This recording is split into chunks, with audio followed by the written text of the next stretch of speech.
করো, তোমাকে ভালোবেসে বলছি তুমি পর্দা করো, তুমি আমার অনেক প্রিয় একজন মানুষ, তুমি বেপর্দায় বাইরে যাবা, লোকজন দেখবে, কেমন হয়? ঠিক আছে, তোমাকে তো আমিই বিয়ে করেছি, তুমি আমার, মানুষ তোমাকে দেখবে কেন? প্রিয় মা ও বোনেরা, পর্দা ছাড়বেন না। আপনাদের জন্য 4টা কাজ: স্বামীর আনুগত্য করা, লজ্জাস্থানের হেফাজত করা, আপনার 5 ওয়াক্ত সালাত ঠিকঠাক মতো আদায় করা এবং রমজান মাসে সাওম রাখা।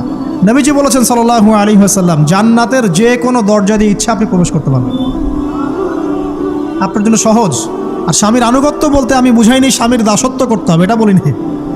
এখনকার কিছু ফ্যামিলিস্ট মেয়ে আছে, ওরা আনুগত্য শব্দ মনে হয় যে দাসত্ব মনে হয়।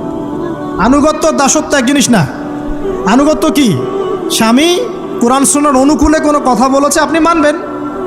স্বামী বলছে পর্দা করো, তোমাকে ভালোবেসে বলছি তুমি পর্দা করো, তুমি আমার অনেক প্রিয় একজন মানুষ, তুমি বেপর্দায় বাইরে যাবা, লোকজন দেখবে, কেমন হয়? ঠিক আছে, তোমাকে তো আমিই বিয়ে করেছি, তুমি আমার, মানুষ তোমাকে দেখবে কেন? ঠিক আছে, তো এখন স্বামী ভালো কথা বলেছে, আপনি শুনলেন, এটা আনুগত্য। আর ওই স্বামী যদি বলে আসো তো আমার কলিগরা এসেছে, ওকে খাবার সার্ভ করতে হবে, আসো খাবারটা পরিবেশন করো, এখন আপনি বেপর্দা হয়ে আপনার স্বামীর কলিগের সামনে খাবার পরিবেশন করতে শুরু করলেন, এটা কি আনুগত্য করতে হবে? এটা তখন আপনি আনুগত্য করবেন না। সিম্পল, কোরআন সুন্নাহর অনুগত কাজে আপনি স্বামীর আনুগত্য করবেন, বিপরীতে গেলে আপনি করবেন না। স্বামীর আনুগত্য মানে স্বামীর দাসত্ব নয়। আর এই হাদিসটা আপনি কেন ভুলে যান যে আল্লাহ রাসূল সাল্লাল্লাহু আলাইহি ওয়াসাল্লাম বলেছেন, আল্লাহ ছাড়া যদি কাউকে সেজদা করা যেত, সম্মান বুঝাচ্ছেন, আল্লাহ ছাড়া যদি কাউকে সেজদা করা জায়েজ হতো, আমি মেয়েদেরকে বলতাম যেন স্বামীকে সেজদা করে। কেন? কারণ আপনাকে রেসপন্সিবিলিটি, আপনার খাবার, আপনার ফুড, আপনার শেল্টার, আপনার মানে পুরো দায় দায়িত্ব নিজের হাড় ভাঙা পরিশ্রম দিয়ে, জীবনের ঝুঁকি নিয়ে স্বামী আপনার জন্য করে। সে আপনার সম্মান পাওয়ার যোগ্য তো? সে কি আপনার সম্মান পাওয়ার যোগ্য নয়? আপনি যদি সম্মানের হক আদায় না করতে পারেন তাহলে আপনি অকৃতজ্ঞ। আর অকৃতজ্ঞ মেয়ে কখনো জান্নাতে যাবে? একটা হাদিসে আছে, বেশিরভাগ মেয়ে জাহান্নামে যাওয়ার অন্যতম কারণ হচ্ছে তারা স্বামীর সাথে কুফরি করে। কি করে? মানে সারা জীবন স্বামী ভালোবেসে যায়, ভরণ পোষণ দিয়ে যায়, সব চাহিদা পূরণ করে যায়, একদিন দেখবেন কথা কাটাকাটি হয়েছে, ওই দিন বলে বসবে যে তোমার কাছে আমি কিচ্ছু পাই নাই সারাদিন। এই যে কুফরি, এই কারণে তারা জাহান্নামে যেতে পারে বেশি। আল্লাহ হেফাজত করুন। আমি আরেকটা কারণ হচ্ছে যে বেপর্দা। আপনাকে 4টা মূলনীতি ফলো করতে হবে। 1, এমন কোনো পোশাক পরবেন না যে পোশাকটা আটো সাটো, যেটা পরলে আপনার গায়ের কাঠামো বোঝা যায়। এটা বোরখা হলেও পরা যাবে না। আমি কি বুঝাতে পারছি? ডিজিটাল বোরখা দেখেন নাই? দেখছেন? মাশাআল্লাহ। আর কারা কারা দেখছেন? এদিকে চোখ বেশি যায় না? আচ্ছা, এমনি দেখা যায়, চোখ দিতে হয় না, এমনি দেখা যায়। ডিজিটাল বোরখা চলবে না, ডিজিটাল বোরখা চলবে না। আমার মত, এটা আমি মত দিচ্ছি, আমি আল্লাহর রাস্তায় সময় দিয়েছি অনেক দিন, এবং এখানে যে পর্দাটা শেখানো হয় এরকম পর্দা আমি অন্য কোথাও দেখিনি। এত চমৎকার পর্দা শেখানো হয়। কারা কারা সময় লাগিয়েছেন? 3 দিন 7 দিন সময় দিয়েছেন কারা কারা? বেশিরভাগই দেন নাই। সমস্যা নাই, দিতে হবে, আমি বাধ্যতামূলক বলিনি আপনাকে, বলেছি এখানে পর্দা শেখানো হয়, চমৎকার পর্দা শেখানো হয়, যে এখানে চোখটা পর্যন্ত তাদের ঢেকে রাখার তালিম দেওয়া হয়। যাই হোক, যেখানেই শেখেন অ্যাটলিস্ট পর্দাটা শিখলেই হলো। এমন পোশাক হবে না যেই পোশাকটা আটো সাটো, যেটা পরে আপনার গায়ের কাঠামো বোঝা যায়। 2 নম্বরে, এমন পোশাক পরা যাবে না যেই পোশাকটা পরলে বাহির থেকে ভিতরের অঙ্গ দেখা যায়। দেখেছেন? দেখেন নাই? দেখছেন হুজুর? আচ্ছা, আপনারা তো সব দেখেন দেখি। তারপরে 3 নাম্বার, এমন পোশাক পরা যাবে না যেটা অমুসলিমদের সাথে সাদৃশ্য আছে। কথা বুঝতে পারছেন? অমুসলিমদের ধর্মীয় বিষয়ের সাথে সাদৃশ্য আছে এমন পোশাক মুসলিম মেয়েদের পরা যাবে না। এর মানে এই নয় যে অন্য ধর্মকে আপনি আক্রমণ করবেন, এটাও নয়। যে যার ধর্ম তাদের স্বাধীনতা মতো পালন করবে। মুসলিমরা বাধা দিবে? দিবে না। মুসলিমরা দাওয়াত দিতে পারে। কি করতে পারে? দাওয়াত দিতে পারে যে ভাই, যে লা ইলাহা ইল্লাল্লাহর কনসেপ্ট আপনাকে বুঝাচ্ছি, আল্লাহ ছাড়া কোনো মাবুদ নাই, মুহাম্মদ সাল্লাল্লাহু আলাইহি ওয়াসাল্লাম সর্বশেষ রাসূল, এই কোরআন পড়ুন, হাদিস পড়ুন, দেখুন এটাই হচ্ছে মানবতার মুক্তির সনদ। এরপর যদি সে ইসলাম কবুল করে আলহামদুলিল্লাহ, যদি না করে এর হিসাব কে দিবে? সে নিজে দিবে। এর হিসাব কি আমাকে দেওয়া লাগবে? দেওয়া লাগবে না। তো অমুসলিমদের সাথে সাদৃশ্য আছে এমন পোশাক চলবে না। আর 4 হচ্ছে, পুরুষরা মেয়েদের পোশাক পরতে পারবে না, মেয়েরা পুরুষদের পোশাক পরতে পারবে না। জি, আপনাদেরকেই বলছি, আপনারা জিন্স পরতে পারবেন না, মেয়েদেরকে বলছি, এবং টি শার্ট পরতে পারবেন না। আপনারা ওই যে যা ইচ্ছা তাই ড্রেস পরে বলবেন যে হাজার বছরের সভ্যতা সংস্কৃতি, এসব বাজে কথা চলবে না এখানে। এটা হাজার বছরে কোনোদিনও আমাদের দাদা নানিরা এগুলা কখনো পরে নাই। পড়ছে? আপনার দাদি কখনো এরকম পরছিল শাড়ি? তো যে বললো হাজার বছর থেকে পরে আসতেছে নাকি। সুবহানাল্লাহ। তো এখানে বিষয়টা হচ্ছে পুরুষ মেয়ের পোশাক পরতে পারবে না, মেয়ে পুরুষের পোশাক পরতে পারবে না। আমি খুব সংক্ষিপ্ত করে আপনাকে কোরআন সুন্নাহ থেকে 4টা মূলনীতি বলে দিলাম। এই 4টা মূলনীতি কোরআনেও আছে, হাদিসেও আছে। আসেন, এই যে নারীর অবমাননা, এই বিষয়টা আইয়ামে জাহিলিয়াতে যেমন ছিল, এখন দেখবেন আরও বড় পরিসরে এসেছে। আসে নাই? এই যে ফ্যাশন শো, দেহের প্রদর্শনী, বিভিন্ন ফিল্মস দেখবেন, ফিল্ম ইন্ডাস্ট্রিজে দেখবেন, মিউজিকে দেখবেন, পর্নে দেখবেন, মেয়েদের দেহটাকে নিয়ে ব্যবসা করা হচ্ছে। আগে তো না হয় কন্যা সন্তান হলে জীবন্ত পুঁতে ফেলতো নাকি, এখন যদি গর্ভের বাচ্চা মেয়ে জানে, অনেকে আগেই মেরে ফেলায়। বোঝেন নাই মনে হয়? অনেকে যদি জানে যে গর্ভে মেয়ে সন্তান আছে, আগেই মেরে ফেলায়।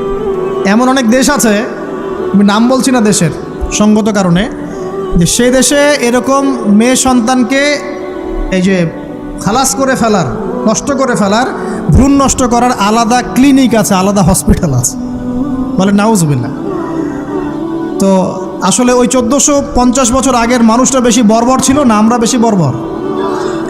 এই অধিকারের কথা বলে বলে আমরা মেয়েদের দেহটাকে নিয়ে এখন মস্করা করছি, তামাশা করছি। সবচেয়ে সেরা অধিকার কোথায় পাবে? কোরআনে পাবে, হাদিসে পাবে, ইসলামে পাবে। তার পর্দা নিশ্চিত হবে, দেহ সেফ থাকবে, তার ইজ্জত নিশ্চিত হবে, ইজ্জত সেফ থাকবে, তার সম্মান সেফ থাকবে, তাকে রাজরানীর মতো স্বামী বাসায় রাখবে, কারণ সে হচ্ছে তার কাছে সবচেয়ে মূল্যবান প্রিয় বস্তু। শুধু তাই নয়, সম্পত্তির অধিকার তাকে দিতে হবে। একজন মেয়ে তার ভাইয়ের সম্পত্তি পাবে, তার বাবার সম্পত্তি পাবে, তার স্বামীর সম্পত্তি পাবে, সব দিক থেকে সে সম্পত্তি পাবে। আর একজন ছেলে কিন্তু সব দিক থেকে সম্পত্তি পাবে না। এই বিষয়গুলো যখন এক শ্রেণীর মানুষ বোঝে না, তখন ইসলামের বিরুদ্ধে অহেতুক প্রোপাগান্ডা চালানো শুরু করে। সবচেয়ে সেরা সম্মান রক্ষার উদাহরণ দেয়া হয়েছে ইসলামে, কোরআনে এবং হাদিসে। এই কথাটা আপনাদের মা বোনদেরকে বোঝাবেন, তবে নম্রতার সাথে বোঝাবেন, কারণ উচ্চবাচ্য করলে তারা কথা শুনবে না। আর আল্লাহ রাসূল সাল্লাল্লাহু আলাইহি ওয়াসাল্লাম বলেছেন, কিছুটা বাঁকা হাড় দিয়ে তাদেরকে তৈরি করা হয়েছে। যদি আপনি শক্ত করে চাপ দিতে যান তাহলে ভেঙে যাবে, আর যদি আপনি ওই অবস্থায় ছেড়ে দেন তাহলে বাঁকাই থেকে যাবে। এখানে আপনাকে হিকমা অবলম্বন করতে হবে। আল্লাহ পাক তৌফিক দান করুন। একটা বিষয় বলছিলাম, ওই যে শিরকের পাপ এখন গ্লোবালাইজেশন হয়েছে না, ওই সুদের পাপ এখন গ্লোবালাইজেশন হয়েছে না। গ্লোবালাইজেশন বোঝেন? মানে বিশ্বায়ন, পুরো বিশ্বে ছড়িয়ে পড়েছে না। আর একটা হচ্ছে এই যে মেয়েদের অবমাননা, এটা সারা বিশ্বে ছড়িয়ে পড়ে নাই। আচ্ছা, আর দুটা বলবো, এরপর বলে আমি শেষের দিকে যাচ্ছি। আসেন, একটা হচ্ছে মাদক। আইয়ামে জাহিলিয়াতের অন্যতম সেরা পাপ ছিল কি? মাদক। ওই যে বলছেন জাহিলি যুগ, কেন বলছেন জাহিলি যুগ? বিকজ ওইখানে মাদক খেত মানুষ বেশি।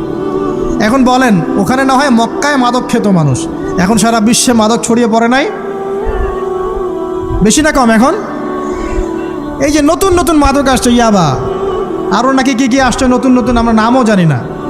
এই যে গাজার নাম জানি, ফেন্সিডিলের নাম জানি, আর কি আছে, হিরোইন বলেন, আর দু একটা, আফিম, আর কি আছে? হ্যাঁ, রেন্ডি, সুবহানাল্লাহ, এই নামও কখনো শুনি নাই আমি। আচ্ছা শোনেন, বিষয়টা হচ্ছে, দেখুন, এই বিষয়টা কি হালাল না হারাম? আচ্ছা, এটাকে যদি আমরা হালাল করে নেই তাহলে কি হবে? কুফরি হবে না শিরক হবে? শিরক কুফর দুটোই হচ্ছে। কিন্তু এখন মক্কার কিছু মানুষ মাদক খেয়েছে বুঝলাম, আল্লাহ রাব্বুল আলামিন ধাপে ধাপে এখান থেকে বের করেছেন। প্রথমে বলেছেন মদ খেয়ে নামাজের ধার কাছে যেও না। হ্যাঁ, তারপরে বলেছেন এই যে মাদকে কিছুটা উপকার আছে কিন্তু বেশি ক্ষতি। তারপর বলেছেন খেয়ে নামাজের কাছে যেও না। তারপর ধাপে ধাপে শেষের দিকে এসে আল্লাহ পাক বলেছেন যে এটাকে ছেড়ে দাও। সূরা মাইদায় পড়ে দেখেন, এটা শয়তানের কাজ। তখন সাহাবায়ে কেরাম রাদিয়াল্লাহু আনহুম পুরোপুরি মাদক থেকে নিজেদেরকে মুক্ত করলেন। এরপরে কি কখনো তারা মাদক ছুঁয়েও দেখেছেন? বরং মাদক দ্রব্য সেবন করলে 40টা লাঠি বেত্রাঘাত করতে হয়, ইসলামিক শাস্তি। কয়টা লাঠি? আর উমর রাদিয়াল্লাহু আনহুর সময়ে 40 লাঠিকে বাড়িয়ে 80 লাঠি করা হয়েছিল। কত লাঠি? 80 লাঠি কিন্তু আরও একটা পাপের শাস্তি আছে, বলবো? অপবাদ, এখন যেটা বেশি দেয়া হয়, অপবাদ, মিথ্যা অপবাদ, সতী সাধী নারীর উপরে মিথ্যা অপবাদ, এর শাস্তি হচ্ছে 80 লাঠি। আবার 100 লাঠির শাস্তি আছে, 100 লাঠি। এটা কিসের জানেন? জিনা, জিনা। এই যে যারা করছেন, এর শাস্তি হচ্ছে 100 লাঠি, তাও জনসমক্ষে দিতে হবে, গোপনে না। আর 1 বছরের জন্য এলাকা ছাড়া করতে হবে। রজম একটা শাস্তি আছে, রজম। এটা কি? রজম মানে পাথর নিক্ষেপ করে হত্যা। এটা তো বর্বর, তাই না? অমানবিক, মধ্যযুগীয়। এসব কথা শুনছেন না? শোনেন, কিছু কিছু বিষয় আছে যে বিষয়গুলো করার পরে এই পৃথিবীতে মানুষ বেঁচে থাকার অধিকারটা হারিয়ে ফেলে। কথা বুঝতে পারছেন না মনে হয়? কিছু কিছু পাপ আছে, এগুলো করলে পরে মানুষ এই পৃথিবীতে বেঁচে থাকার অধিকারটা হারায় ফেলে। যেমন কোনো বিবাহিত ব্যক্তি যদি জেনা করে, নাউজুবিল্লাহ, কোনো ছেলে যদি কোনো ছেলের সাথে যৌন সম্পর্ক করে, সমকামী করে, বা এটাকে যেটা গে মানে যেটা কি বলে, সমকামিতা, ঠিক আছে, এই কাজ যদি কেউ করে, নোংরা কাজ যদি কেউ করে, কোনো মেয়ে যদি কোনো মেয়ের সাথে এরকম কোনো কাজ করে, একই পাপ। এইসব পাপ করলে পরে এই পৃথিবীতে বেঁচে থাকার অধিকারটা সে হারিয়ে ফেলে। কথা কি বুঝতে পারছেন? আচ্ছা, তখন শাস্তি হচ্ছে আল্লাহ রাব্বুল আলামিন পাথর নিক্ষেপ করে হত্যা করতে বলেছেন। কারণ হচ্ছে সে এত গর্হিত একটা কাজ করেছে যেটা এই শাস্তি পাওয়ার সম্পূর্ণ যোগ্য। এবং কওমে লূত নামে যে কওম ছিল, ওই কওমটাকে আসমানে উঠিয়ে আল্লাহ পাক পাথর বর্ষণ করে এভাবেই শেষ করে দিয়েছে। জর্ডান একটা দেশ আছে না, জর্ডান, জর্ডানের পাশে ডেড সি নামে একটা জায়গা আছে, ডেড সি, মৃত সাগর। ওইখানে সাদুম নামে একটা গোত্র থাকতো। কোন গোত্র? সাদুম। ওই সাদুম গোত্র এরকম সমকামী ছিল। আল্লাহ রাব্বুল আলামিন লূত আলাইহিস সালামকে পাঠিয়েছিলেন, তারা হেদায়েতের বাণী শোনে নাই। আল্লাহ পাক ওদেরকে আসমানে উঠিয়ে পাথর নিক্ষেপ করে উল্টা দিকে দাফন করে দিয়েছেন। নাউজুবিল্লাহ। তো কিছু কিছু পাপ আল্লাহ পাক সহ্য করেন না, আল্লাহ পাকের আরশ কেঁপে ওঠে। এই পাপগুলো সেরকম পাপ। কথা বুঝতে পারছেন? তো এই যে জিনা, পর্নোগ্রাফি, ব্যভিচার, পরকে, এগুলোর মধ্য দিয়ে আমরা নারীর অবমাননা করছি না? এবং ধর্মের মাধ্যমেও মাঝে মাঝে করছি, যখন আমরা ধর্মের নামে মেয়েদের অধিকার দিচ্ছি না।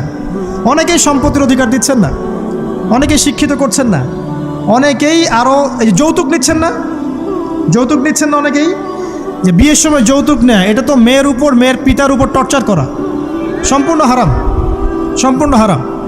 তারপরে দেখবেন, রিপোর্টগুলো পড়ে দেখবেন যে এই বছর 2000 কত, এটা 22, এই 22-এই গভর্নমেন্ট রিপোর্ট অনুযায়ী নিবন্ধিত প্রায় 1339টা ধর্ষণের মামলা হয়েছে। তো এটা এখন অ্যাভেলেবল, যে কোনো সব জায়গায় ধর্ষণ হচ্ছে, এখন অ্যাভেলেবল। মানুষ এটাকে স্বাভাবিক মনে করছে, এখন নর্মাল, নর্মাল ধর্ষণ হতেই পারে, মানুষ এখন এমন মনে করছে। প্রত্যেক দিন পেপার খুলবেন, দেখবেন রেপের খবর, প্রত্যেক দিন খবর শুনবেন ধর্ষণের খবর। আর সব খবর তো আসে না, আসে হয়তো 10%, 20%, 30%, বেশিরভাগই আসে না। এলাকায় মোড়ে মোড়ে দেখবেন, গ্রামে গঞ্জে শহরে বন্দরে খালি ইফটিজিং, ইফটিজিং দেখবেন, খালি ইফটিজিং। মেয়েদেরকে যৌন হয়রানি করা হচ্ছে, বাসে, অটোতে, টেম্পুতে, সব জায়গায়। বাসের মধ্যে মেয়েকে রেপ করে ফেলা হচ্ছে। একটা বাচ্চা মেয়ে যে বোঝেও না যে সেক্সুয়াল বিষয়গুলো কী জিনিস, ওকেও রেপ করা হচ্ছে। এই যে মহামারী, আপনি তো বুঝতে পারছেন না যে আমরা কোন সমাজে আছি। এই সমাজে আপনার মেয়ে তো সেফ না, আমার মেয়ে তো সেফ না। আমার মেয়ে, আপনার মেয়ের ভবিষ্যৎ কী